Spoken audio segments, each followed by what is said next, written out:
দাৰুল উলুম শেখ আহমদিয়া ছাপৰা মাদ্ৰাছাত গণতন্ত্ৰ দিৱস উদযাপন ৭৬ সংখ্যক গণৰাজ্য দিৱসত দেশৰ প্ৰতিটো কোণতে উদযাপনৰ উৎসাহে পৰিব্যাপ্ত হৈছে।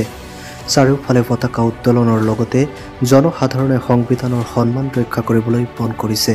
ইতিমধ্যে দেশৰ সাম্প্ৰদায়িক একতাৰ পৰিৱেশ ভাঙি অস্থিৰতা সৃষ্টিৰ চেষ্টা কৰা দুষ্ট চক্ৰসমূহে সক্ৰিয় হৈ আছে। এই চক্ৰই ধৰ্মীয় সংখ্যালঘুসকলক লৈ প্ৰচাৰ কৰে যে তেওঁলোকে ভাৰতভূমিক ভাল নাপায়, কিন্তু বাস্তৱ চিত্ৰ সম্পূৰ্ণ ভিন্ন।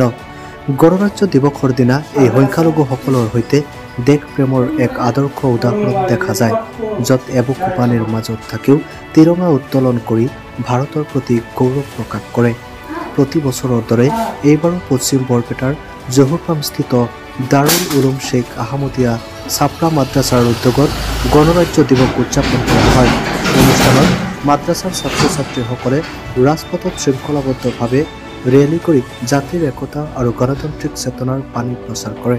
জহুৰফাৰ্মৰ পৰা ছৈয়দ আফতাব হুছেইনৰ ৰিপৰ্ট, পাব্লিক টক্স 24 নৰ্থ ইষ্ট।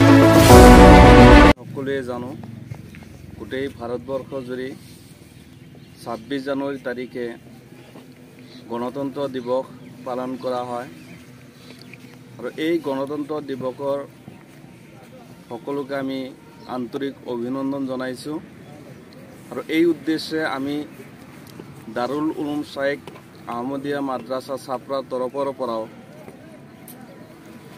অতি উলহ মালহেৰে ছাত্ৰ ছাত্ৰী, শিক্ষক শিক্ষয়িত্ৰী, কৰ্মচাৰী আৰু এই অঞ্চলৰ ৰাইজে গণতন্ত্ৰ দিৱস পালন কৰিছোঁ।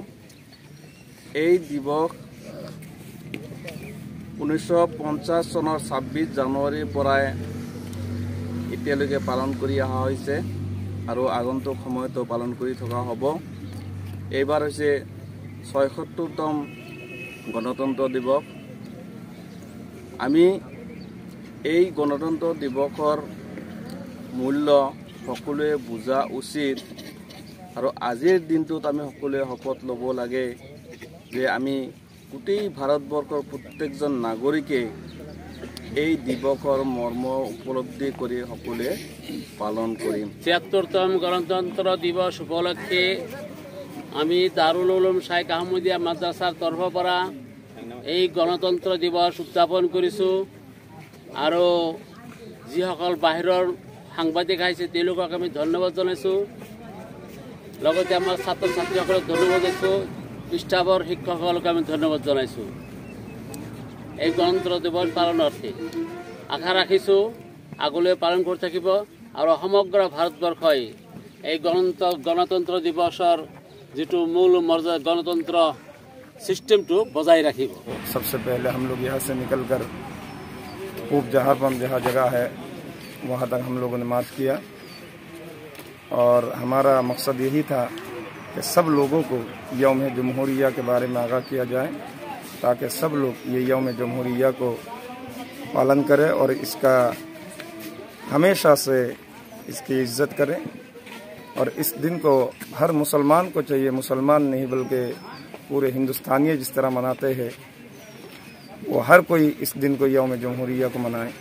और ख़ास तौर से जो एक ये कहा जाता है कि मदरसा के जो बच्चे हैं और जो ये लोग इन दिनों को मनाया नहीं करते, तो आज के जो हम